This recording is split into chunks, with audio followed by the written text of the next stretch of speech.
Hello everyone, I am Idarisi Tafanimian, a PhD student from the Department of Drama, Stellenbosch University, South Africa.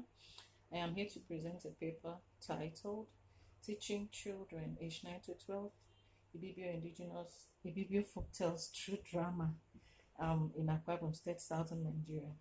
By way of introduction, I'll say that language is one cultural aspect that is linked to both education and indigenous knowledge transfer, and our language carries the culture carries language.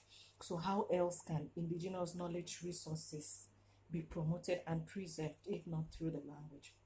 And the vehicle of expressing these indigenous knowledge resources, which I identify as folktales, proverbs, songs, games, myth, riddles, um, um, is the language of the people. And so the focus of my paper, which is an ongoing research, is to see how and to pay attention to young learners being interested in their language, even in these contemporary times. And we say children are the future, but we tend to ignore the little things we should get them to be interested in, and we place more effort on the adult. So my my my focus is to work with kids and to see how to ignite their interest in their language. And the problem identified here is that these indigenous knowledge resources are going extinct. The folktales, the proverbs, the myths are gradually, we are losing them. How do we preserve them?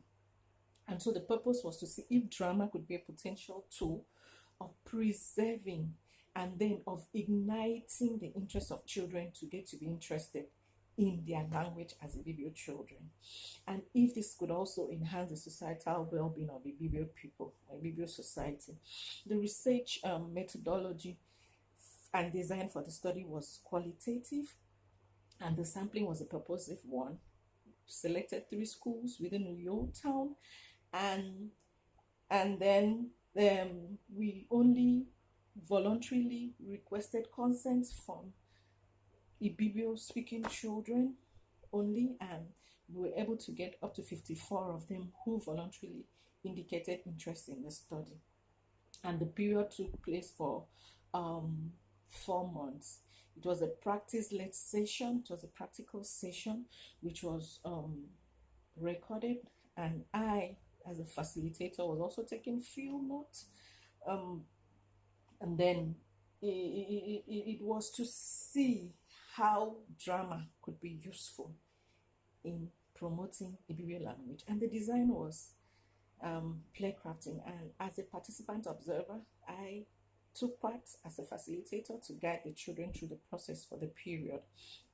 And the design was a playcrafting method. I'll only be talking about one of the sessions we did, which was on the Ibibio folktelling session, which I told a story titled Mborikat Miyak, meaning the tortoise and the yam porridge.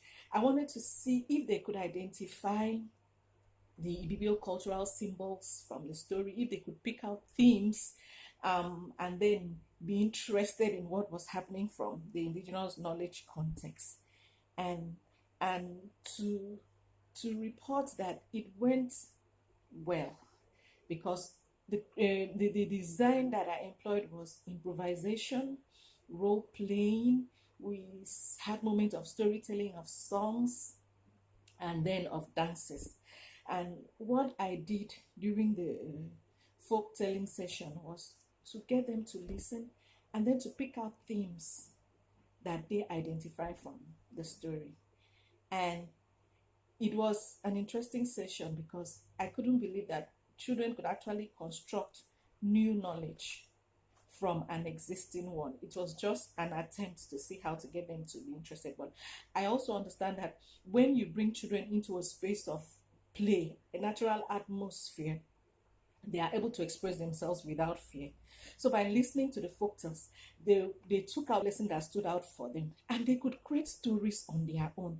So it was an interesting process for me. They were able to create a new play from the themes that they picked out from the folktales.